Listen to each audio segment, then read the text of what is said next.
जो विशेष पिछड़ी जनजातियां हैं उनके बारे में विशेष बातें देखेंगे, खास उन्हीं जनजातियों के बारे में देखेंगे जो अभी शुरू में हम देखेंगे विशेष पिछड़ी जनजातियों के बारे में। जैसे कि पहली है अबुझमाड़िया। पहले आप ये जान लीजिए कि विशेष पिछड़ी जनजाति कौन कौन सी हैं।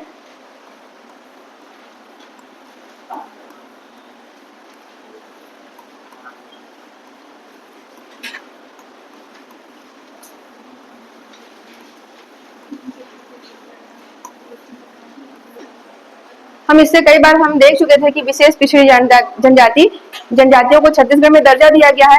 वो विशेष पिछड़ी जनजातियां कौन कौन सी हैं, तो हमने एक छोटा सा कोडिंग किया था, a b square c square. A से अबुझमाड़िया, इसको एकदम परफेक्टली याद रखना है कि कौन कौन सी जातियां होती हैं। अबुझमाड़िया, फिर बी से हो जाएगा बैगा, बी से हो जाएगा बिरहोर, सी से हो जाएगा पहाड़ी गोरवा, इसको पहाड़ी गोरवा बोलना है। कोरवा की दो प्रजातियां होती हैं, पहाड़ी कोरवा और दिहाड़ी कोरवा। पहाड़ी कोरवा को जिसमें से विशेष पिछड़ी जनजाति का दर्जा मिला है, पहाड़ी कोरवा।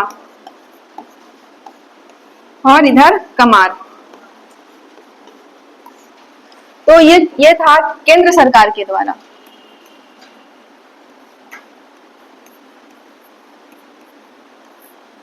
विशेष पिछड़ी जनजातियों के बारे में उनके भीतर की खास बातें देखने के लिए पूरा उनका सामाजिक जीवन, आर्थिक जीवन, राजनीतिक जीवन और सांस्कृतिक जीवन और उनके बारे में पूरा व्यू देखने से पहले ये जान लेते हैं कि अब मतलब विशेष पिछड़ी जनजातियां कौन कौन सी है जिन्हें केंद्र सरकार ने सबसे पहले घोषित किया है। तो पहली है अबुझमाड़िया, दूसरी है बैगा, तीसरी है बिरहोर, चौथी है पहाड़ी कोरवा और पांचवी है कमार। कुल 5 जातियों को केंद्र सरकार ने घोषित किया है। अब कुछ समय के बाद राज्य प्रशासन को लगा कि केंद्र सरकार ने जितनी जातियों को किया है वो तो ठीक है, उनका तो विकास हम कर ही रहे हैं, लेकिन कुछ समय बाद प्रशासन को लगा कि नहीं, कुछ जनजातियां और भी हैं जिनके विकास की बहुत जरूरत है। उनमें से राज्य प्रशासन ने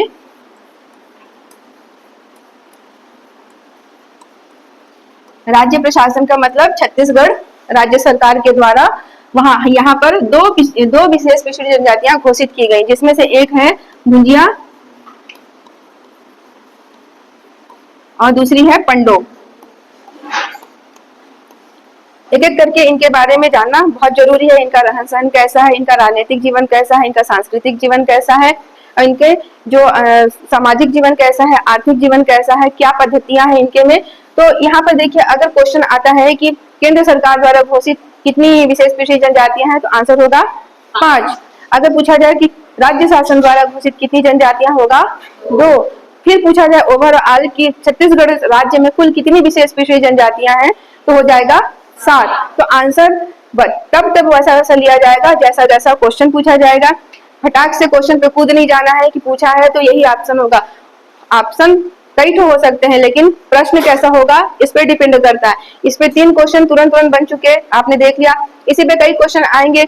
यहाँ पर जो विशेष पिछड़ी जनजातियां हैं, इनमें से हाइड कर देंगे किसी एक को, फिर मैचिंग करो या फिर ऑप्शन चुनो। तो यहाँ पर सारी चीजों को याद रखना है। अब यहाँ पर देखिए, जो राज्य प्रशासन ने दो को किया है विशेष पिछड़ी जनजाति। 2003 में ये जो हुआ है 2003 में हुआ है। जो भुजिया और पंडो को विशेष पिछड़ी जनजाति का दर्जा दिया गया है, इन्हें 2003 में दिया गया है। फिर कुछ समय बाद 2006 में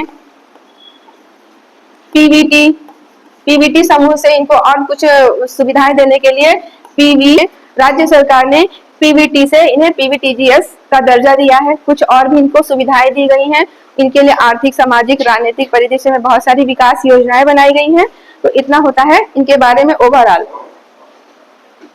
सबसे पहले हमारी विशेष पिछड़ी जनजाति थी, वो कौन सी थी? अबुझमाड़िया। वैसे तो कोई भी पहले हो सकती है, लेकिन हमारे पढ़ाई के हिसाब से हमने पहले किसे रखा? अबुझमाड़िया को। तो अबुझमाड़िया के बारे में हम देख रहे हैं।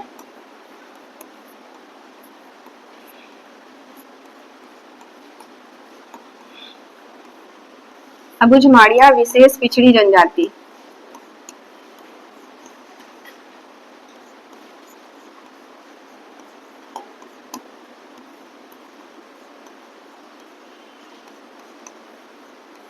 क्योंकि विशेष पिछड़ी जनजाति का क्राइटेरिया और भी कुछ है।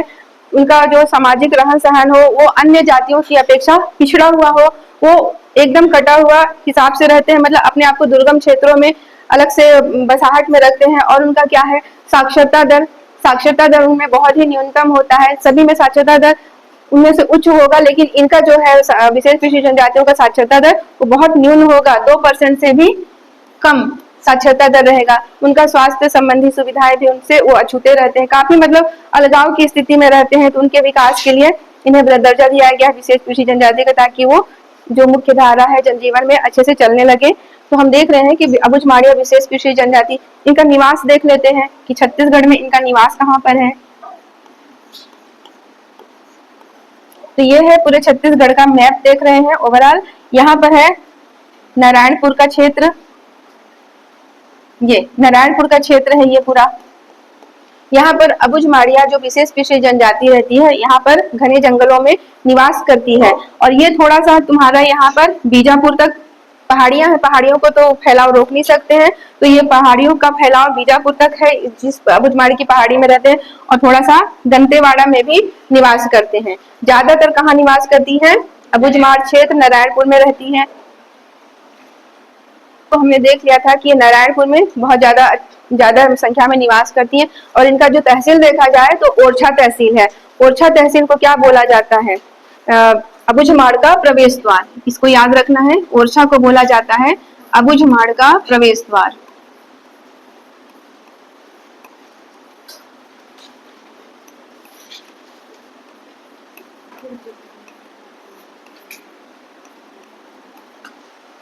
ओरछा को बोला जाता है अबुझमाड़ का प्रवेश द्वार। अब देखते हैं कि इनकी भाषा क्या है। इनकी भाषा द्रविड़ भाषा शैली में आती है, मतलब जो अबुझमाड़िया रहती हैं वो साउथ छत्तीसगढ़ के साउथ एरिया में निवास करती हैं और वो द्रविड़ भाषा शैली बोलती हैं, द्रविड़ भाषा में परिवार में वो आती हैं। अब इनकी बोली है माड़ी। अबुझमाड़िया जो होता है, इसमें माड़ से माड़ी पकड़ लो, माड़ लगा है लास्ट में, तो उनकी बोली हो जाएगी माड़ी। तो इनकी जो बोली होती है वो माड़ी बोली होती है। फिर अगला देखते हैं उपजाति। यह इनके बारे में सारी चीजें बारी बारी से देख रहे हैं। तो हम देखते हैं कि उपजाति, ये किसकी उपजाति है, ये है गोंड की उपजाति है, गोंड की एक शाखा है। बहुत समय पहले ये जब गोंड समाज में ही ये लोग इकट्ठा थे, लेकिन कुछ समय के बाद ये अपने आप को गोंड समूह जो उनकी मुख्य जाति होती है उसमें से ये अलग हो गए। अलग होके क्या हुआ, फिर अबुझमाड़ के पहाड़ी क्षेत्र में जाकर बस गए। वहां बस गए तो अपने आप को एक पृथक उपजाति के रूप में फिर निवास कर लिया वहां पर। तो अबुझमाड़ का क्षेत्र इनके लिए प्रसिद्ध हो। चलिए अब देखते हैं कि ये स्वयं को मेटाभूम या हीलमाड़िया कहते हैं। जो अबुझमाड़िया है ये स्वयं को मेटाभूम, बहुत इंपॉर्टेंट है ये शब्द, मेटाभूम कहते हैं या हिलमाड़िया कहते हैं। हिलमाड़िया मतलब हिल पर रहने वाले, एक माड़िया की जाति हो गई।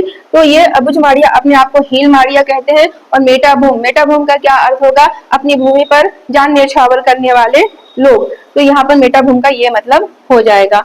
अब देखते हैं अबुझमाड़ का अर्थ। अबुझमाड़ का अर्थ यह क्वेश्चन में आ चुका है कि अबुझमाड़ का अर्थ क्या होता है। अबुझमाड़ का अर्थ होता है अज्ञात, न बूझा जा सके जिसे। नाम में ही दिख रहा है कि ना बूझा जा सके जिसे, तो अबुझमाड़ का सीधे सीधा अर्थ होता है अज्ञात होना, जिसे बूझा ना जा सके। इसका क्वेश्चन आ चुका है। अब इनकी उत्पत्ति, इससे पहले मैंने अलग अलग देवताओं के बारे में पढ़ाया था, वहां से आपको यहाँ पे अच्छे से याद हो चुका होगा कि इनकी उत्पत्ति किससे हुई है, कुर्सतुरंगा या कस्तूर नागा। अगर ऑप्शन ये भी हो तो भी सही है और ऑप्शन में ये भी हो तो भी सही है। तो इनकी अपनी उत्पत्ति किससे मानते हैं, कुर्सतुरंगा या कस्तूर नागा से, देवता से मानते हैं। अब देखते हैं इनका आता है आर्थिक जीवन। अब देख रहे हैं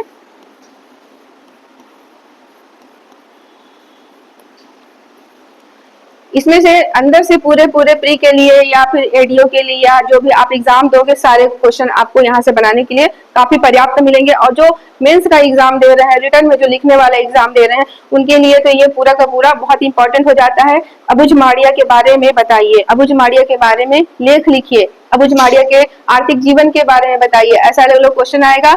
अबुझमाड़िया के सामाजिक जीवन के बारे में बताइए, अबुझमाड़िया के सांस्कृतिक जीवन के बारे में बताइए। इसको या एक करके क्वेश्चन आ सकता है बिग में, या फिर छोटे छोटे पार्ट करके कम नंबरों में क्वेश्चन आ सकता है। तो इन सारी चीजों को पे फोकस करके ध्यान करके सभी पढ़ेंगे, ताकि उनका एक प्रश्न भी अच्छे से बन जाए यहाँ से। अब देखते हैं कि आर्थिक जीवन, अबुझ माड़िया जो अबुझ विशेष पिछड़ी जनजाति है, उनका आर्थिक जीवन कैसा है। तो हम देख रहे हैं स्थानांतरित कृषि, क्योंकि कृषि बहुत इनके में इम्पोर्टेंट है, सभी में कृषि इम्पोर्टेंट है, कृषि ही तो जीवन भरण पोषण कर रहा है। तो इनमें कृषि कौन सी है, हमने देखा था पहले, इससे पहले पिद्दा, अबुझमाड़ का जंगल हमें गद्यनुमा दिखा, हमने ऐसा याद किया था। तो इनका जो कृषि पद्धति है वो है पिद्दा। अब जो इनका जो कृषि स्थान है, इसको कुछ खास शब्द कहकर पुकारते हैं, कघई। अपनी कृषि भूमि को या कृषि जहाँ करते हैं उस स्थान को क्या बोलते हैं, ये कघई बोलते हैं। इनके इन शब्दों पर भी क्वेश्चन बनते हैं, काफी इंपॉर्टेंट हो जाता है कि अबुझमाड़िया अपनी कृषि भूमि को क्या कहकर पुकारते हैं, तो वो कघई बोलकर पुकारते हैं। अब देखते हैं पेय पदार्थ, ये अपने जीवन में, जनजीवन में कौन सा पेय पदार्थ है, या ये अपने जनजीवन को चलाने के लिए कुछ पेय पदार्थों का बिक्री भी करते हैं, क्योंकि जनजातीय समाज है। पेय पदार्थ ये अपने जनजीवन में, लोक संस्कृति में, नृत्य में, देवता को चढ़ावा चढ़ाने के लिए, या जन्म संस्कार होता है, सब में पेय पदार्थ का बहुत इंपॉर्टेंस है। और इसके साथ अपनी दिनचर्या को भी चलाते हैं, अपने जीवन को चलाने के लिए भी इसको बनाकर बिक्री भी करते हैं। तो ऐसे कौन कौन से हैं, तो लांदा और सेल्फी। मैंने याद दिलाया था कि फोन से सेल्फी लेते हो, मुड़िया माड़िया अबुझमाड़िया याद कर लेना है, वहां पर सेल्फी ले रहे हैं, तो ये लांदा और सेल्फी को याद रखना है। हाँ, यहाँ पर जो शिल्प कला है, इन जो अबुझमाड़िया है उनमें शिल्प कला का भी एक बहुत महत्वपूर्ण पदार्थ है, मतलब एक खाने पीने की पदार्थ से शिल्प कला का देख रहे हैं हम लोग। तो इनमें तुम्बा यानी कि लौकी, इसमें तुम्बा शिल्प का विशेष महत्व है। ये तुम्बा का ही शिल्प बहुत अच्छे से करती है, कारीगरी करती है। अब तुम्बा ही क्यों चुनी, तुम्बा चुनने का भी एक कारण है। बहुत प्राचीन समय की बात है कि वो उनके जो निवास है, निवास का स्थान है, वहां पर जल प्रलय आ गया था, यानी कि बाढ़ आ गया था। तो उस जल प्रलय में सारे लोग डूब रहे थे, जलमग्न हो रहे थे, जनजीवन नहीं बचने वाली बात हुई थी। उसमें से 2 लोग बचे, बस एक दंपति बचे। तो इस तुम्बा मतलब छोटा नहीं होता है, काफी बड़े बड़े आकार के तुम्बे होते हैं। आप एक होम टाइप का भी तुम्बा दिख जाएगा, तो उतने बड़े बड़े आकार के अभी करिश्माई तुम्बा भी कोई होता है ना, करिश्माई लौकी भी होता है ना, उस टाइप से एक लौकी में जाके ये छुप गए और उनके लौकी तैरते हुए इनकी जान को बचा दिया। तब से इनके जो समाज में तुम्बा या लौकी का बहुत महत्व है, और ये तुम्बा शिल्प करते हैं। देखो, तुम्बा या लौकी है, उसके अंदर का सारा जो सामान होता है उसको खाली कर देंगे तो एक बहुत अच्छा सा अंदर में स्पेस बन जाता है। फिर उसको खाली करके उसमें पानी भरा जा सकता है। ऊपर में शिल्प कला कर दिए तो ऊपर में काफी सुंदर दिखने लगता है, वो पता ही नहीं चलेगा कि ये कभी लौकी था। अब उसकी कारीगरी है, देख रहे हो, कुछ मेड ऐसा किया जा रहा है जो पुरानी पुरानी चीजों से भी मेड किया जा रहा है, बाद में उसको इतना सुंदर सजा दिया जाता है कि पता ही नहीं चलता है कि वो कोई पुरानी चीज थी। तो ऐसे ही लौकी को खूबसूरत तरीके से सजाते हैं, उसके अंदर पानी भरते हैं। अब आइए देखते हैं सामाजिक जीवन। देख लिया, अब देखते हैं हम सामाजिक जीवन, उनका समाज कैसा है, वो अपने सामाजिक जीवन में क्या महत्वपूर्ण चीजें करते हैं। तो हम देख रहे हैं परिवार संरचना, क्योंकि इनके में जो पारिवारिक संरचना है वो पितृसत्तात्मक है। तो शुरू से इनके यहाँ चली आ रही है पिता का कुल, हमने देखा था कुल गोत्र, तो ये कुल गोत्र यहाँ पे चल रहा है पितृसत्तात्मक, पिता के ही कुल से सारी चीजें आगे बढ़ रही हैं, तो इसको याद रखना है पितृसत्तात्मक। वैसे सभी जनजातियों में पितृसत्तात्मक ही मिलेगा। अब देखते हैं गोत्र, ये अपने गोत्र को गोत्र नहीं कहते, ये अपने गोत्र को बोलते हैं गोती, गोती कहकर संबोधित करते हैं गोत्र को। तो इसको याद रखना है, गोती मतलब क्या हुआ, ये अपने गोत्र को गोती कहकर बोलते हैं। और इनके में 2 गोत्र महत्वपूर्ण है, दादा भाई अको मामा। इनके में जो गोती है वो दो नाम प्रमुख हैं, दादा भाई अको मामा। यहाँ पर दादा भी है, भाई भी है, यहाँ पे मामा भी है, ठीक, याद रखना इसको। अब देखते हैं मकान, मोस्ट इंपॉर्टेंट है ये। अब इनके जो मकान होते हैं उसके 5 भाग होते हैं, जो भी मकान का स्ट्रक्चर बनाते हैं उसके 5 भाग होते हैं। एक है अग में बटा हुआ है, ये काफी इंपॉर्टेंट है, इसको फिर अच्छे से याद करके रखेंगे। इसमें से क्वेश्चन अभी तक नहीं आया है, पर नहीं आए हैं और वो आगे आने के बहुत बड़े चांस बनते हैं। तो अबुझमाड़िया के जो मकान होते हैं उसको 5 भागों में बांटा गया। मकान का जो भी स्ट्रक्चर बनाते होंगे उसमें इन 5 भागों को स्पेशल है ही उनमें। पहला है अगही, दूसरा है अह पानी, और तीसरा है अगाता की सेंटम बेंडू। अगही को ये बरामदा मान लो, बरामदा है ये जो अगही है। अगही पूछा गया है क्वेश्चन कि अगही क्या है अबुझमाड़िया में, तो अगही मतलब बरामदा। शुरू का आगे का भाग से रिलेट कर लो कि आगे का भाग को बोल दिया गया अगही। और अहपानी, अहपानी को भी एक कविता की तरह याद कर लेना। अगही, अहपानी, अगाता, सेंटम, बेंडू, इसी में आपको देखने को मिलेगा। फिर दूसरा आते हैं इसमें मृतक स्तंभ। देखो जनजातियों में मृतक स्तंभ का बहुत बड़ा रिवाज है। उनके जो भी परिवार के सदस्य मृत्यु हो जाते हैं तो वहां पर जो दफनाया जाता है, जो भी वहां पर कर्म संस्कार किए जाते हैं, तो वहां पर एक मृतक स्तंभ बना दिया जाता है, अभी भी बनाते ही हैं। और वहां पर बाकायदे कुछ उनका लिख दिया जाता है, उनके नामकरण को लिख दिया जाता है, देवता स्वरूप मान लिया जाता है, खूबसूरत नक्काशी किया हुआ मृतक स्तंभ होता है। तो इसको बोलते हैं हनालगट्टा। अबुझमाड़िया में मृतक स्तंभ को हनालगट्टा बोलते हैं। इसका क्वेश्चन आ चुका है कि अबुझमाड़िया में हनालगट्टा क्या होता है, तो ये होता है अबुझमाड़िया में मृतक स्तंभ। अब देखते हैं झोपड़ी। अबुझमाड़िया में झोपड़ी को बोलते हैं सिरोही। अबुझमाड़िया में सिरोही क्या है? अबुझमाड़िया में सिरोही झोपड़ी को बोलते हैं। फिर है रसोई घर। रसोई घर को हमने देख लिया था सारे रसोई घर को पढ़ते समय कि ये इनके रसोई घर को आंगड़ी बोला जाता है या अंगादी बोला जाता है। कैसे याद किए थे कि अबुझमाड़ क्षेत्र बहुत बहुत मुख्य अंग होता है, इस तरह से इसको याद रखे थे। तो आंगड़ी इनके रसोई घर को बोला जाता है, या आंगड़ी ऑप्शन में हो या अंगादी ऑप्शन में हो, दोनों सही है। अब देखते हैं इनके भंडार कक्ष को या पूजा कक्ष को क्या बोला जाता है, तो लोनू बोला जाता है। ऐसे नाम इसलिए मिल रहे हैं कि ये सारी चीजें मराठी भाषा से प्रभावित हैं, तेलुगु भाषा से प्रभावित हैं, उड़िया भाषा से प्रभावित है, इसलिए तुमको यहाँ जैसी भाषा नहीं लगेगी, नहीं समझ में आएगी। तो ये इनके रसोई घर को क्या मतलब नहीं, इनके संग्रहण एवं पूजा कक्ष को क्या बोला जाता है? लोनू बोला जाता है। संग्रहण कक्ष मतलब जहाँ पे अनाज का भंडारा रखते हैं, अनाज को एकत्रित करके रखते हैं, वो हो गया संग्रहण कक्ष। और वहीं पर जहाँ पे अनाज का भंडार रखते हैं वहीं पर पूजा कक्ष भी अपना रखते हैं, तो उसी दोनों को ये लोग लोनू बोलते हैं। ये संग्रहण कक्ष और पूजा कक्ष को लोनू बोलते हैं। ऐसे भी कर सकते हो यार कि जहाँ पर भंडारा रखे हैं और जहाँ पर पूजा है तो अपने भगवान को चढ़ाते होंगे लोनू भंडारा, ऐसे करके याद कर लेना, लोनू भगवान भंडारा। तो ऐसे करके ये दोनों याद हो जाएगा। अब देखो अबुझमाड़िया में सोने के लिए अल्पांजी शब्द उपयोग किया जाता है। अबुझमाड़िया में सोने के लिए या सोने जैसा भाव देने के लिए अल्पांजी बोला जाता है, तो ये हो जाएगा अल्पांजी। उनके बिस्तर को ही कुल मिला के अल्पांजी बोला जाता है। अबुझमाड़िया में सोने के लिए जो बिस्तर हेतु प्रयोग किया जाता है वर्ड, वो है अल्पांजी। अब आते हैं बैठने की चटाई। अबुझमाड़िया में बैठने की चटाई को पोवई कहते हैं। ऐसे याद कर लो, कोई घूमने आया तो चटाई सीधे बिछाएंगे, बोलेंगे पोवई पोवई पोवई, बैठ जाओ है ना। तो बैठने की चटाई के लिए पोवई का यूज किया जाता है। मैं अगर बोल के प्रसव झोपड़ी, इनके यहाँ अबुझमाड़िया में प्रसव झोपड़ी को कुरमा कहा जाता है। कुरमा, अब यहाँ पे माँ लगा है, माँ वाला जीवन चालू हो रहा है, मतलब प्रसव झोपड़ी को क्या बोला गया? कुरमा। अब आते हैं सांस्कृतिक जीवन।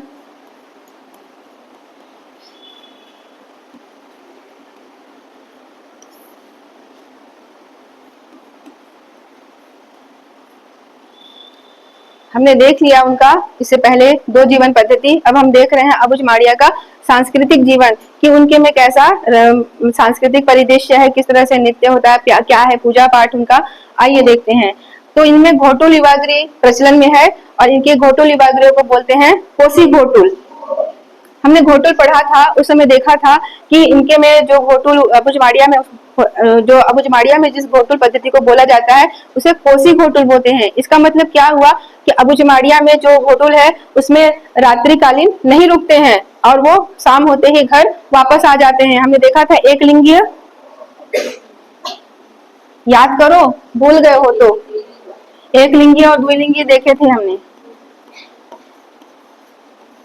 तो अबुझमाड़िया में जो घोटुल पद्धति है कोसी घोटुल, एक लिंगीय घोटुल पद्धति है। यहाँ पे क्या हो रहा है, जितने प्रशिक्षण लेने वाले इनके बच्चे होते हैं वो दिन भर प्रशिक्षण लेते हैं और शाम होने रात्रि होने से पहले घर वापस आ जाते हैं, बैक टू होम हो जाते हैं। और वहीं पर देखे थे घोटुल युवागृह में, वहां पे क्या होता था, वो रात को भी रुकते थे और नित्य वगैरह प्रोडक्टिव कुछ वर्किंग काम में रहते थे। तो यहाँ पर हमने कोसी घोटुल को एक लिंगीय में रखा है।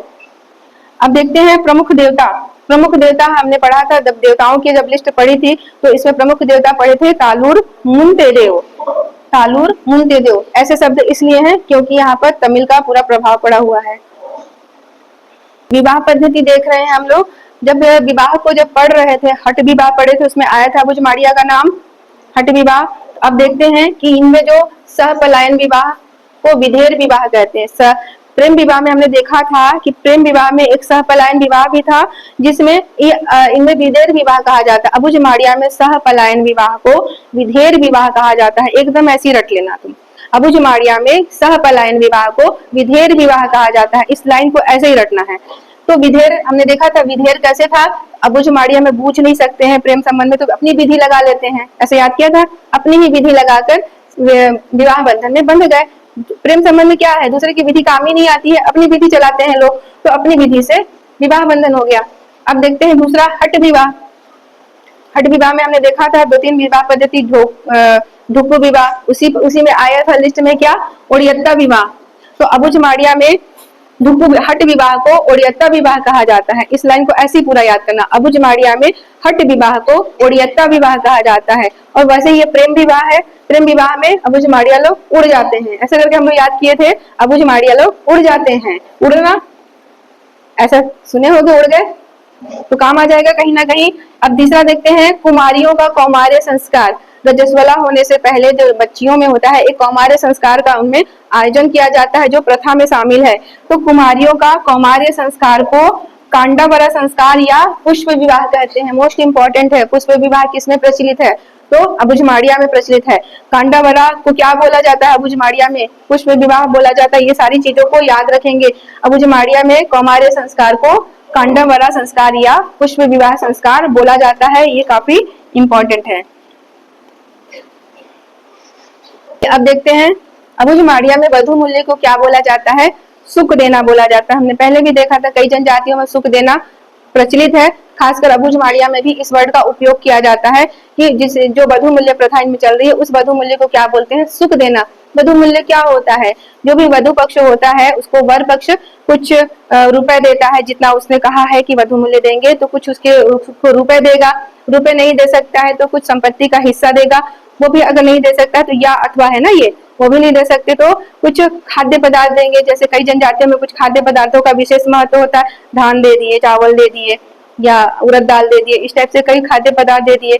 वो भी नहीं है तो जमीन के कुछ टुकड़े है ना, कुछ उनको दे दिए उतने एवज में। और कुछ जनजातियों में देखे हैं कि अगर वो वधु मूल्य नहीं चुका पाते हैं तो क्या करते हैं, लमसेना हो जाते हैं, ससुराल पक्ष में रहकर उतने दिन का काम करते हैं ताकि उसका चुकता हो जाए और सेवा विवाह हो जाए। तो वैसा भी है, पर यहाँ पर ये सुख देना बोलते हैं वधु मूल्य को अबुझमाड़िया में। अब तंत्र मंत्र के जानकार, तंत्र मंत्र के जानकार को क्या बोला जाता है अबुझमाड़िया में, गायता। गायता जैसे कि जो तंत्र मंत्र का जानकार है, जो उस चीज से झाड़ फूक कर रहा है, लोगों का इलाज कर रहा है, जनरली बैगा की तरह जो लोगों का उपचार कर रहा है, उसको बोलते हैं अबुझमाड़िया में गायता। हो सकता है गाना गा गा कर ठीक करता हो, है ना, ऐसा करके याद कर लेना। कि त्योहार देख रहे हैं या नृत्य, तो इनमें अबुझमाड़िया में कक्साड़ नृत्य किया जाता है और कोकटी घोड़ा नृत्य किया जाता है।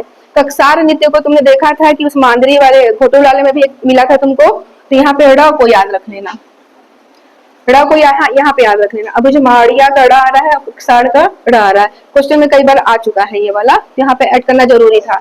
तो अबुझमाड़िया में कक्साड़ नृत्य किया जाता है, ड़ पर करना यहाँ पे ना, यहाँ पर ये इंपॉर्टेंट है।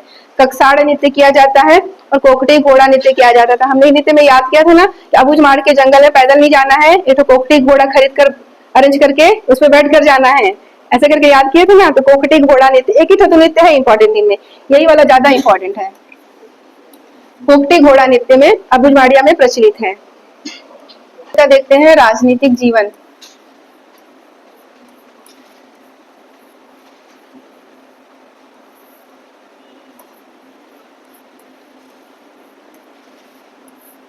हम देख रहे हैं अबुझमाड़िया का राजनीतिक जीवन। इससे पहले सामाजिक जीवन, आर्थिक जीवन, सांस्कृतिक जीवन देख चुके थे, अब देख रहे हैं राजनीतिक जीवन। तो अबुझमाड़िया 14 क्षेत्रों में विभक्त है। जो अबुझमाड़ का जो क्षेत्र है, अबुझमाड़ का जो जंगल है, जो इनका निवास स्थान है, वो 14 भागों में विभक्त है। प्रत्येक क्षेत्र को परगना कहते हैं। इनके क्षेत्रों को जो 14 भागों में विभाजित है, उस हर क्षेत्र को परगना कहा जाता है। अब देखते हैं पंचायत प्रमुख। जब पंचायत प्रमुखों का लिस्ट मैंने पढ़ाया था तो मैंने कहा था कि बहुत सारी चीजें तुमको जनजातीय पढ़ोगे तो मिल जाएंगी, तो तुम्हारे लिए आसान हो गया आज। एक साथ अभी शुरुआत में पढ़ते तुमको काफी सभी चीजें कठिन होती, पर वहां पर हमने अलग अलग याद किया था, तो यहाँ पे तुरंत याद आ जा रहा है कि अबुझमाड़िया का पंचायत प्रमुख क्या होता है, माझी। माझी ये इसके बीच का शब्द याद कर लिए थे।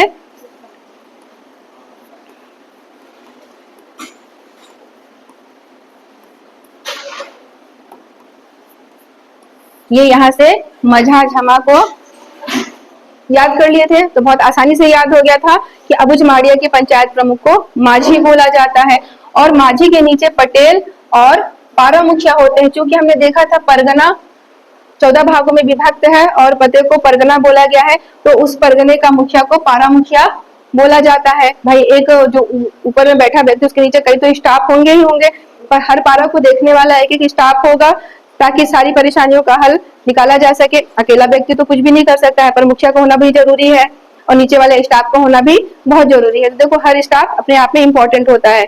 सारी चीजों को कोई बैठे हैं प्रमुख व्यक्ति, तो नीचे पूरा सीरियल चला आया है। ये लोक प्रशासन का विषय है जो मैं बता रही हूँ, लोक प्रशासन का विषय है कि सबसे ऊपर में एक मुखिया बैठा है, सचिव या संचालक जो भी बैठा है, उसके नीचे जितने स्टाफ है वो राज्य से लेकर जिले तक पहुंच गया है, जिले से लेकर तहसील तक पहुंच गया है, तहसील से लेकर पटवारी और गांव तक पहुंच गया। ये पूरा सीरीज है।